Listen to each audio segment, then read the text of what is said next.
connecting neighborhoods across the Treasure and Magic Valleys, telling stories from within our communities. This is Good Morning Idaho. Good morning, Idaho. It is Wednesday, 6 o'clock, and happy Wednesday, everyone. I'm senior reporter Roland Barris. We've got a packed show for you today. Coming up, our Riley Shoemaker is live this morning in Garden City at the Western Idaho Fair, bringing you a look at what you can expect to hear out there and see all day today at the fair.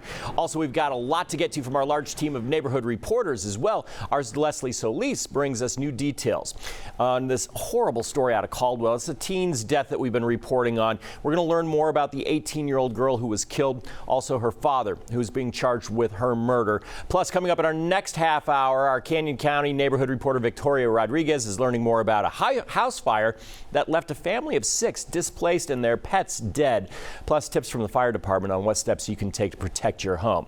Before we get to all the news of the day, though, let's get the latest on our weather with Sophia Cruz. It's back to school for you, too, isn't it? Are you doing some classwork? Yeah, for those of you who don't know, I'm getting my master's right now, so today is back to school for me, too, and it's not my favorite day, I'm not gonna lie. But either way, it's Wednesday morning, it's a new start to our day, and as we get ready for the day together, if you're heading out to the Western Idaho Fair, Idaho News 6 will have a booth out there, so make sure you come by, stop, and say hi.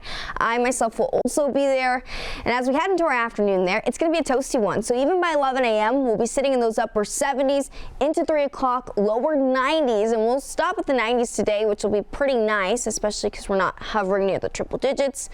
But Roland, the triple digits will return, and it's on our weekend, so it's going to be a hot one for us here. Indeed. And I will be down there at the fair as well today, starting at about 11 o'clock. Thanks, Sophia. Appreciate it. Turning now to the Caldwell murder. Our Leslie Solis brings us the very latest this morning on what we know. We're now learning the identity of the 18-year-old woman who was shot and killed at this Caldwell home on Monday. I'm your Caldwell neighborhood reporter Leslie Solis with the latest updates on that ongoing homicide investigation, as the victim's father is now being held without bond and charged with her murder. A terrifying 911 call from this Caldwell neighborhood on Monday afternoon prompted a multi-agency homicide investigation. We know now it was 18-year-old Hope Cornish who was found shot to death inside after a teen told Canyon County dispatchers his father was armed with a handgun and threatening to kill a family member if anyone tried to leave the house. 51-year-old Delbert Lee Cornish is now facing several charges, including first-degree murder and domestic battery. We're told investigators use automated license plate reader technology to track Cornish to Mountain Home, where he was arrested Monday evening without incident. Idaho News 6 was the only news station at the Elmore County Courthouse as Cornish appeared before a judge Tuesday afternoon. Judge Brian Peterson ordered Cornish to be held without bond as he awaits transfer to Canyon County custody.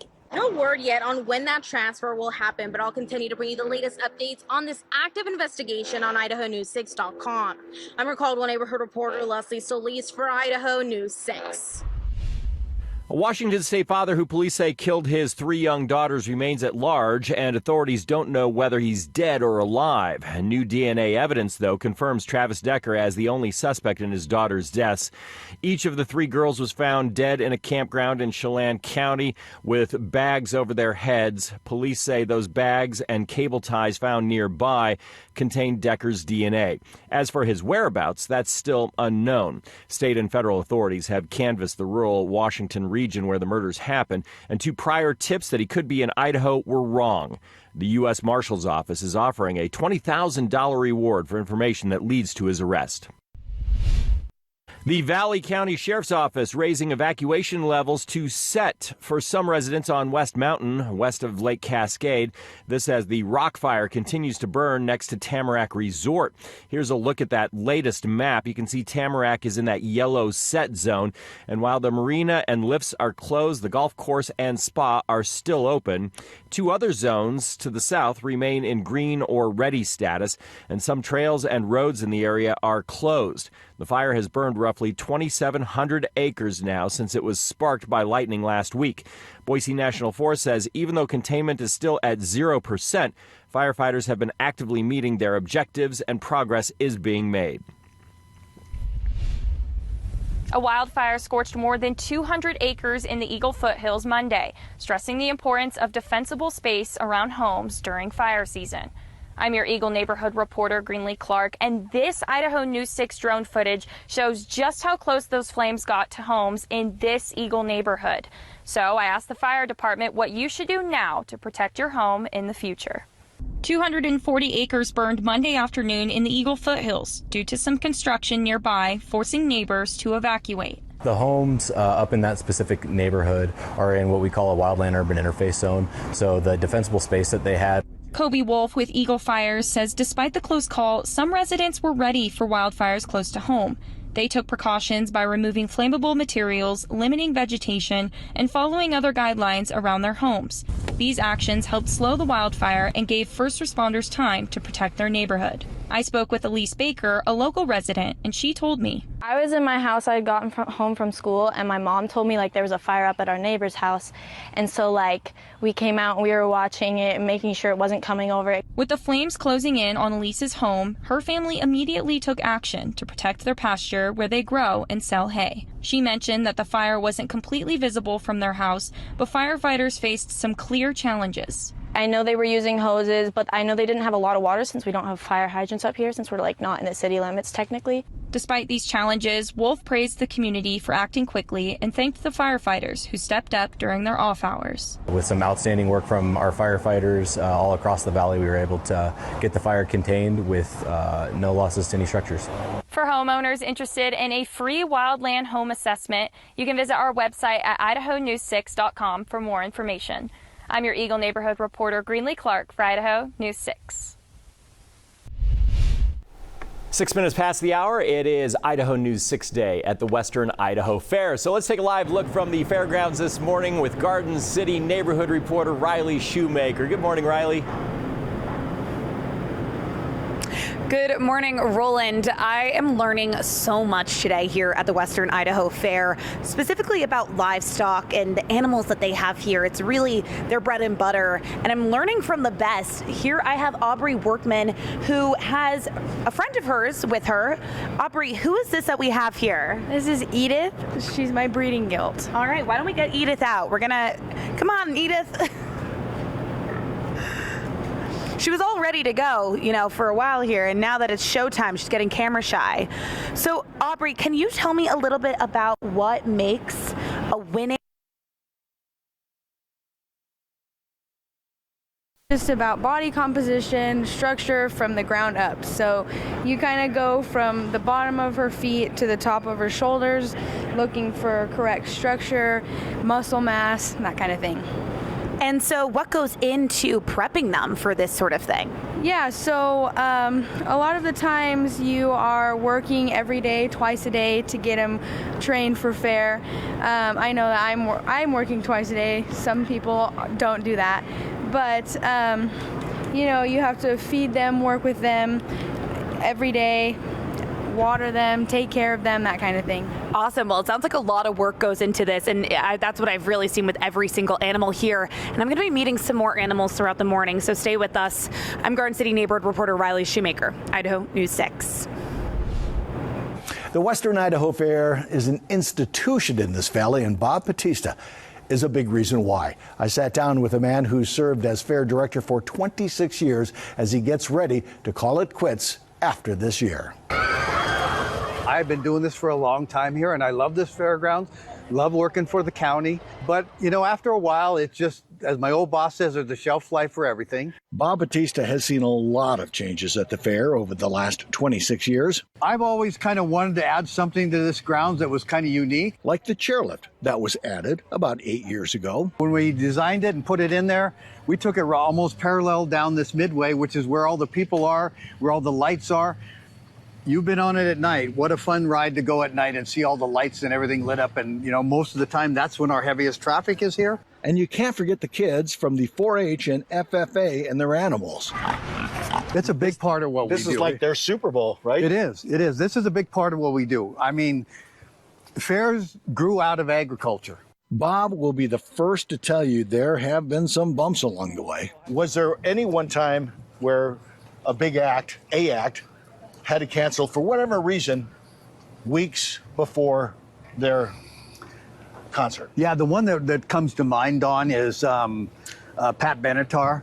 Her husband, lead guitar, had an eye issue, and he canceled like about 10 days before the fair. It misses my memory because I'm starting to get in that age group. Right. But we hurried up and booked another kind of a rock band and replaced it. That's a tough deal to do. Yeah. What are you really going to miss about being the director of the Western Idaho Fair?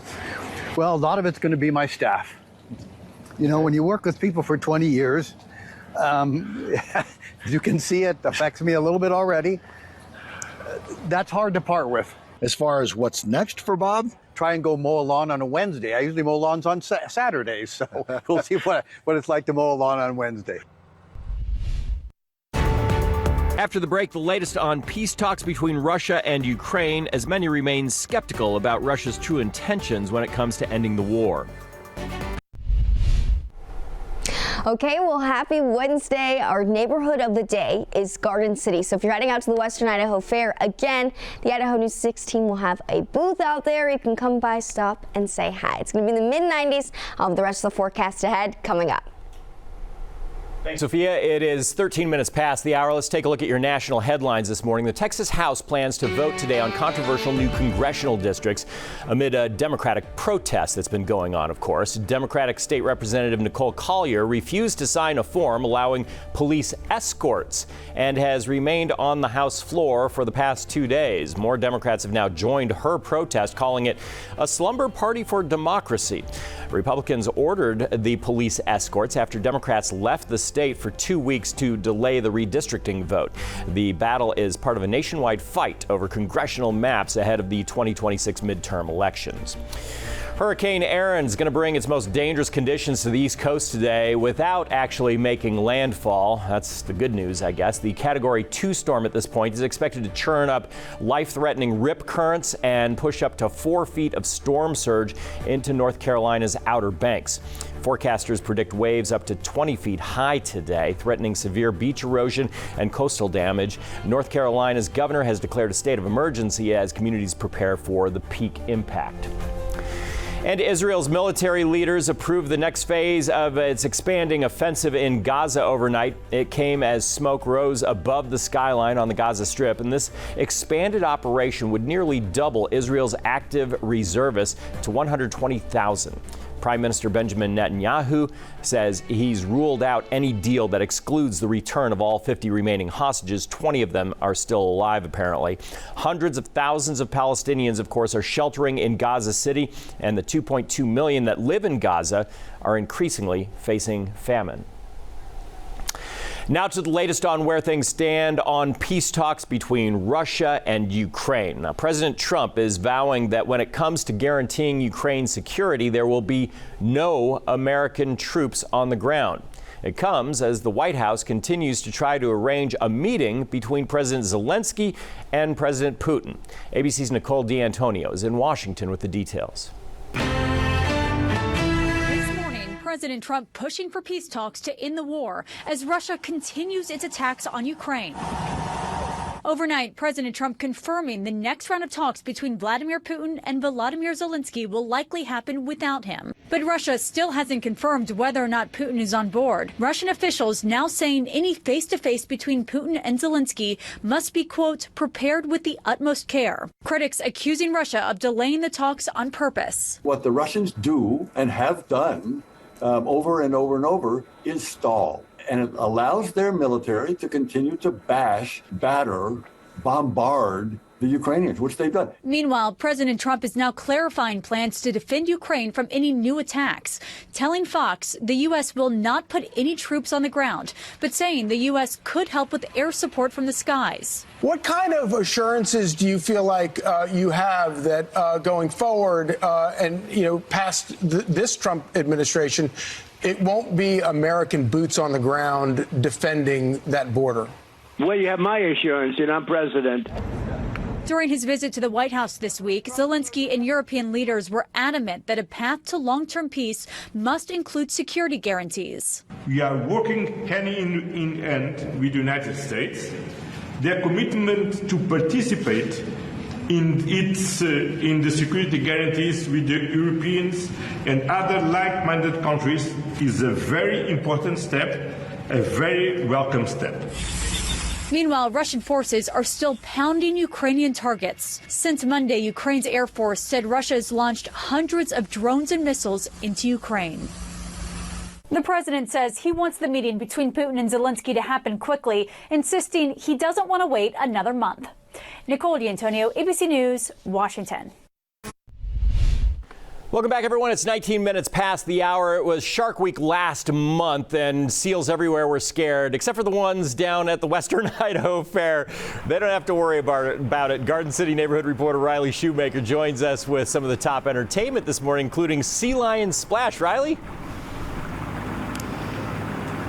Roland, I think you're a little familiar with these friends of mine that I'm hanging out with. And I have Roberto here, who is a trainer of this sea lion right here, Avocado. So, Roberto, can you tell me about Avocado? Yeah, well, she's a rescue sea lion. She's 8 years old. She's a Californian sea lion, and she's here with us in Boise for the fair. And we are glad to be here one more time with our sea lions to show them for you. You're more than welcome to come here for the shows. We have 3 shows a day. We have different schedules during the week and the weekends, but you can come and ask us, or you can see on the website. And what kind of acts do they do in the show? Well, we talk about them, about the sea lions, a little bit about the recycling, and well, we do some like comedy, entertainment, educational show with them. Oh, great. And so I'm going to bring you guys a little bit closer here to my friend Avocado. Guys, this is my first time meeting a sea lion. So hello. Oh, hello. Well, you can see their show 3 times a day here at the Western Idaho Fair. Oh, she's so sweet with her kisses and her dances. So I'm going to send it over to our Sophia Cruz for a look. Oh my goodness. This is the craziest thing. No, she just really likes you, Riley. Or maybe she just really likes the camera time, too. She's probably just enjoying talking to the morning viewers just as much as us. She wants, yeah. Yeah, well, either way, as we head out for your morning, maybe you're feeling like that this morning. You're ready to take on the Wednesday. It's going to be a good Wednesday for you. Sorry, that just gave me a good giggle. As you take a look outside right now, downtown, the sun is coming up. It's 66 waking up. Nice and cool for our mornings, and the best times are the mornings because we know the afternoons, it's still pretty hot. Even if it's in the lower 90s, guys, it still feels pretty warm out there. Now, the biggest weather maker and the reason we are looking at the heat for the entirety of the week is this high pressure ridge centered over the 4 corners. So what that's doing for us is it's amplifying over us, and as it does, that brings up our temperatures. Today we have a slight dip and also into tomorrow, and it's really from this cooler weather maker that passes by up towards our north. It's not really going to feel very cool this afternoon, but it does return us near the lower 90s. Now, what happens as we make our way into the weekend is that this upper level ridge amplifies over the area. Right behind it and on the backside, it brings up that monsoonal moisture from the Gulf.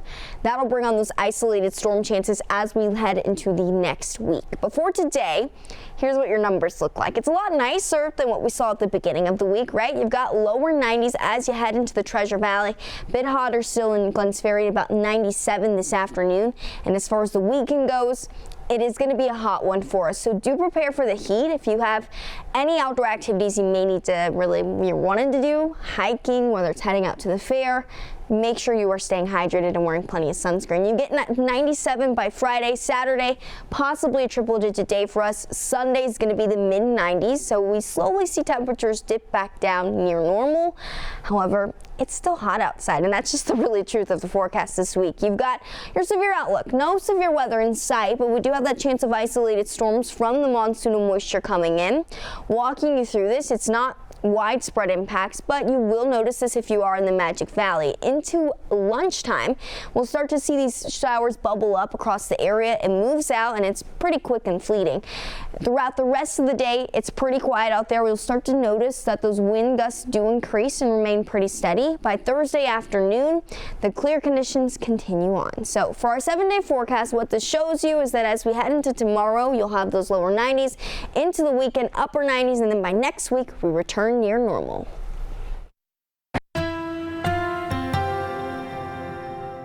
When I was in college, I was working in the yard and I got stung multiple times by yellow jackets, and I had an allergic reaction like you wouldn't believe. I'm senior reporter Roland Barris. It's Wellness Wednesday, where we're healthier together, and today we're talking about the origins of allergies and how to deal with them.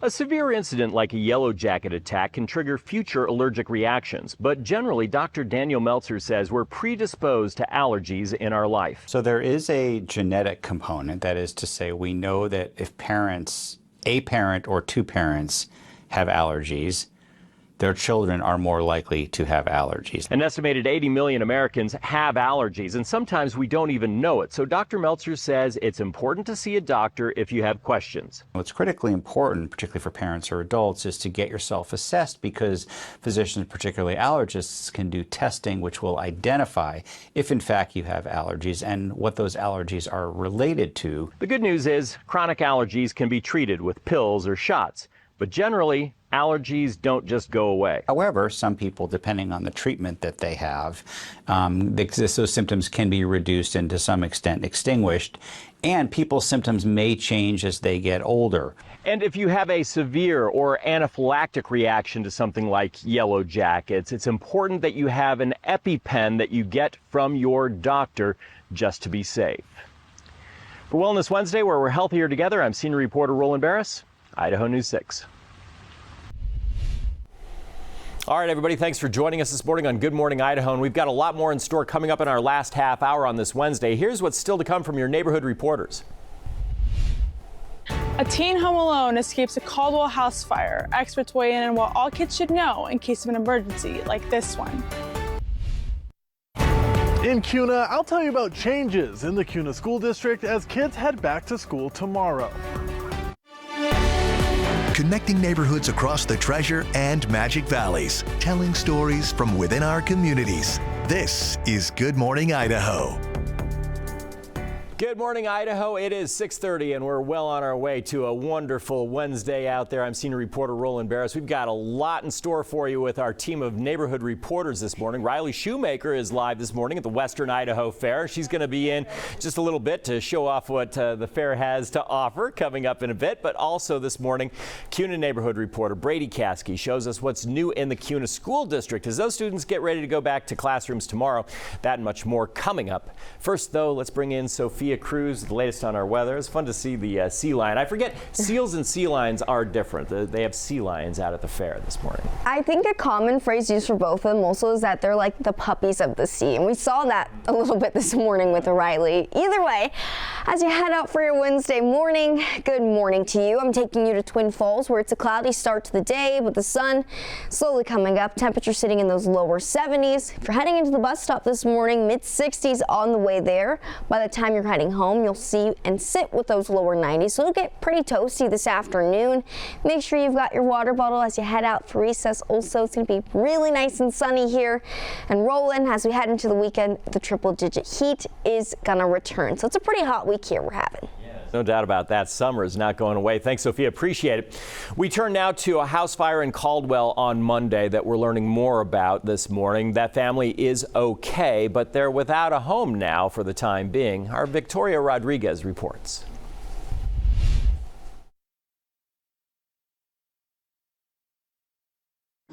A Caldwell teen is safe today after escaping a fire that broke out at this home on North Plateau Avenue. 5 pets died in the fire. I'm your Canyon County neighborhood reporter Victoria Rodriguez, learning what firefighters say could have prevented the progress and what all kids should know during emergencies like this one. A Caldwell family is recovering after a fire completely destroyed their home Monday afternoon, where this is all that's left. A teenager was home alone when the fire broke out, but managed to escape without injuries. Firefighters say it started in the garage and quickly spread throughout the home, leaving it at a total loss. They found a house that was almost fully involved when they got on scene, so they immediately started attacking the fire and making sure that people were out of the house. 2 pet dogs, 2 birds died in the fire, and a bearded dragon. 2 firefighters were also injured but are expected to be okay. The fire is sparking a conversation about prevention and how smoke detectors and sprinklers can save lives and property. We have a lot of older neighborhoods in Caldwell, and a lot of them do not have smoke detectors or they may only have one smoke detector. Smoke detectors are very important. Make sure that you have a smoke detector in each bedroom. Experts tell Idaho News 6 sprinklers can also make a huge difference, even before firefighters get to your neighborhood. And so that extra few minutes to 10 minutes of constant water going over that fire, wherever it started, is enough time to get yourself moving. Firefighters say in this case, the team did the right thing, getting out quickly and calling for help. But they urge all parents to talk to their kids and put a plan in place. Teaching the children that if there is a fire, get out of the house. Get out of the house, go to the meeting place that you have set, or go to the next door neighbors and make sure that someone calls 911. We also tell children not to go back into the home to try and retrieve personal items or animals, because all of that stuff can be replaced, and children cannot be replaced. Do not enter signs are now hung up by insurance investigators, and fire crews are still trying to figure out the cause of the fire, but they say it was accidental.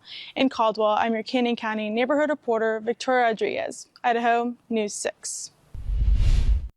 Another backcountry rescue for the Idaho National Guard, and this time it's a dog they rescued. A St. Luke's air crew called the Guard to assist in retrieving a 55-year-old man with a broken leg on a ridgeline near Fiddle Lake on Trinity Mountain. They couldn't find a suitable landing spot and needed a chopper with hoist capability, but by the time the Guard arrived, they'd found a landing spot, and teams were able to hike over to the patient and carry him to the Air St. Luke's helicopter. However, they couldn't handle the man's dog and his gear, so the Guard stepped up again to help bring everyone home. It's the crew's 8th successful rescue mission of the year. For more on the Guard's role in rescue efforts, look for neighborhood reporter Brady Caskey's previous reporting at idahonews6.com. 6:35, everybody, and it is Idaho News 6 Day at the Western Idaho Fair, and nothing goes better with the fair than deep fried. Riley Shoemaker has the latest on the food that you can experience out at the fair. Good morning, Riley.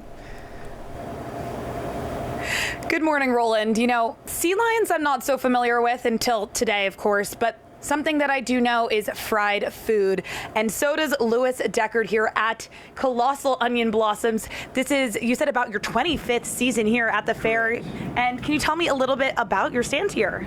The Colossal Onion Blossom has been doing the onion where we open it up like a flower and batter it and deep fry it for 20-some years. This year we'll sell about 3,000 to 3,500 onions in the 10 days that we're here. We do other things like we've expanded. We do deep fried candies. One of our favorites now is a pickle dog that we've figured out how to put a all beef hot dog inside of a pickle and deep fry it like a corn dog. So you have one here. It's one of these pickle dogs. Right. And you said 3,000 onions about? Yeah, a little over 3,000 onions in the 10 days. They're very popular. We have a very strong following in the Boise area. Okay, and so this is a hot dog inside a pickle, inside a fried corn dog batter. Corn dog. Wow. Well, I'm going to take a big bite out of this. But, you know, we'll be here all day for the rest of the day at the Western Idaho Fair for Idaho News 6 Day. Come check out our booth. I'm neighborhood reporter Riley Shoemaker, Idaho News 6. This morning, CUNA kids are headed back to school tomorrow, and they'll be greeted by lots of changes in the school district this year. I'm your CUNA neighborhood reporter Brady Caskey here at Hubbard Elementary with what families need to know. It's fun to have people back in the buildings and to just be able to connect with families, connect with kids. We're always excited for these days. The CUNA School District has made some changes ahead of the first day of school. We did some rezoning. Jason Reddy with the CUNA School District tells me Silver Trail and Reed Elementaries were over capacity, so they redrew the zones. Last year was pretty tight in these buildings. We were able to distribute some of that load over to Hubbard this year with that rezoning. There's about 80 more students here than were boundaried for this school last year. Brian Graves with the CUNA School District tells me many of those students will learn in the Hubbard Annex, which was closed last year after a levy to help fix the roof of the building failed. It was starting to show a lot of wear. It was also dropping some water inside. So that was part of our levee, and our levee wasn't able to pass. But House Bills 292 and 521 allocated the district money to make repairs to reopen the Hubbard Annex and make upgrades at schools across the district. We definitely celebrate the legislation that did pass that to give CUNA School District, all school districts, that money to fix things, to build things, to repair. Along with those upgrades, there are also new principals at Silver Trail Elementary and CUNA Middle School. High schoolers can no longer use their phones during class time as part of the district's new phone policy, and middle schools now have early release on Wednesdays. As our local kids head back to the classroom, pay extra attention in school zones. Keep an eye out for kids running in the street and always stop for school buses. Reporting in CUNA, I'm Brady Caskey for Idaho News 6. Boise's outdoor public pools have already begun to shut down, but there's still 2 more weeks at Bora and Ivywild. Bora is open daily from 3 to 6 p.m. Ivywild has the same hours, but is only open on the weekends. Both pools close for the season at the end of the month. The pools look so nice. It's 20 minutes before the hour, everyone. Let's take a look at what's happening in your neighborhood today. Boise State University gearing up for the coming academic year with the annual State of the University address this morning at 10 a.m. The university's interim president, Dr. Jeremiah Shin, will take the main stage at the Morrison Center and highlight the successes of the last year. The fall semester officially begins this coming Monday, August 25th. A traffic heads up if you are headed down Eagle Road. Crews will be out seal coating the roadway between I-84 and State Street. Work will continue day and night with some lane restrictions during the overnight hours. The project is expected to last until late September. And of course, the Western Idaho Fair is well underway, and it's Idaho News 6 Day. We're going to have our booth out there today, so make sure you stop by to meet our crew here.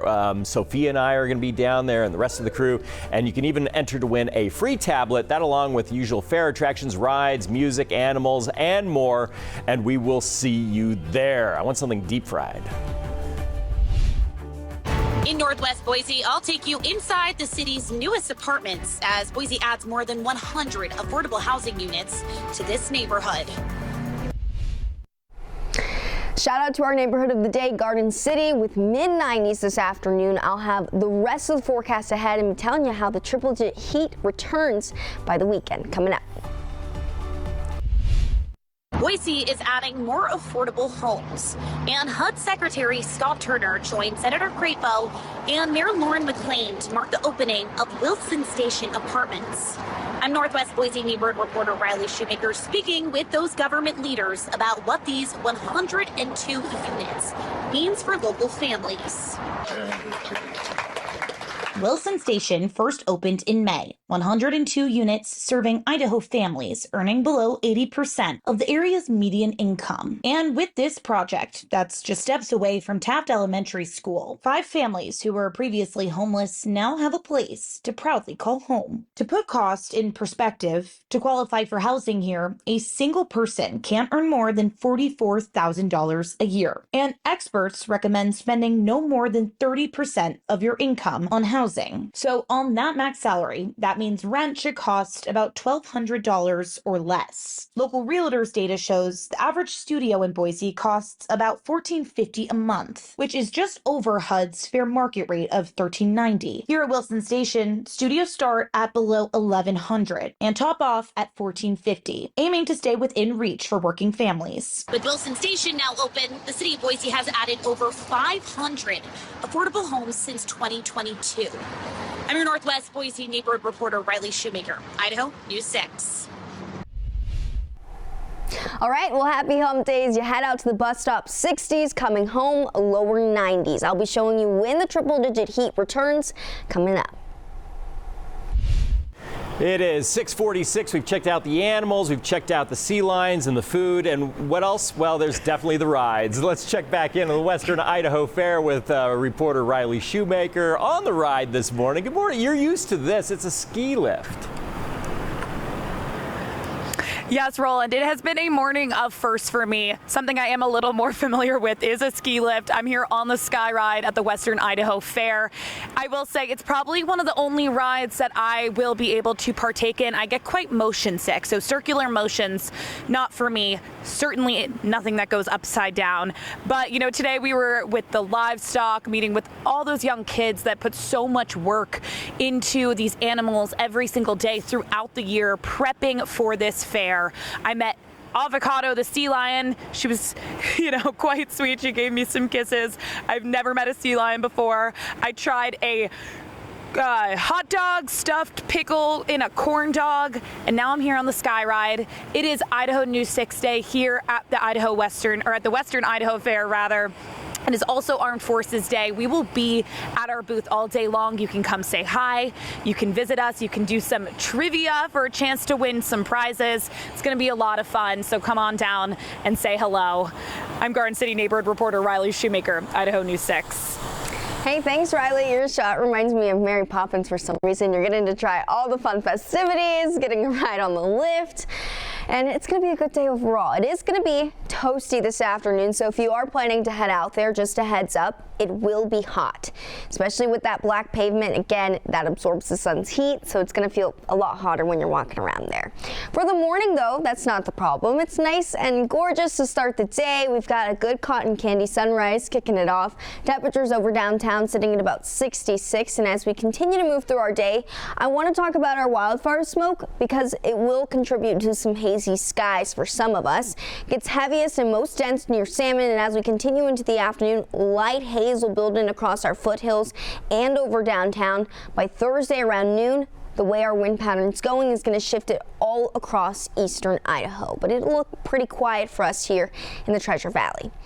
All right, your afternoon highs. Our numbers look a lot nicer today and really nicer than what we saw at the start of the week. You've got lower 90s into your valley floors, still a hot one for us in Glens Ferry with 97 this afternoon and those mid 80s continuing in our mountains. Now for tomorrow, it's pretty copy and paste. You're not going to notice very much of a difference. So if you like today, tomorrow will be just as good. You've got mid 90s in your valley floors again.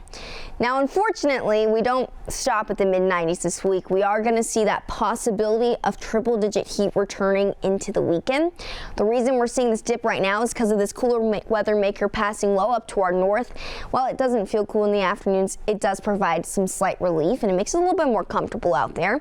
But by Saturday, this upper level ridge continues to expand over us, and right behind the backside, you notice all these showers that's coming up from the Gulf. So we're experiencing some monsoonal moisture from that ridge that's just down to our south. That'll bring on some isolated storm chances as we head into the next couple days and even for today, but it's very slim. Now, your weekend, here's where it leaves us. So the numbers don't get very nice to us. You get 97 on Friday, 99 on Saturday. This will be the day where we could reach 100 degrees here again, and then the mid-90s will follow into Sunday. Walking you through what this looks like over the next couple hours. So it's going to be pretty cloudy start to the day if you're in the Magic Valley and anywhere really over eastern Idaho, but notice that you see those isolated showers. It's a very slim chance for you to see a thunderstorm, but the possibility is there, so don't be surprised if you do hear rumble of thunder. For the rest of us, it's a quiet afternoon ahead, and then as we get ready for our Thursday morning, a few clouds lingering out, and then in the afternoon, it's going to be really nice and sunny, but also again, pretty hot. You got lower 90s though to enjoy through at least Thursday as we approach the weekend. 99 into Saturday, going to be a really toasty one out there. By next week, temperatures are still going to be, you guessed it, hot, just not as hot as this weekend. Either way, we are going to get you ready now for your morning commute. The Idaho News 6 traffic report is brought to you by Champion Windows. Okay, it is 6:51 and we are giving you a live look of downtown. It's a nice, clear start waking up with us this morning. And if you are, it's nice to see your face. We're taking you on the roads right now, and you'll notice that I-84 eastbound already looking pretty congested. Taking a closer look at Eagle, nice quiet stop here if you're heading into that neighborhood. Near Meridian, West Franklin Road and West Cherry Lane, still looking pretty quiet spots this morning. If you're traveling from Caldwell into downtown right now, it's at about 36 minutes, so just building pretty quickly for our morning, but I'll continue to keep my eye on this as you head through your Wednesday. Now we'll look outside from the Treasure Valley Chevy Dealers Tower Cam.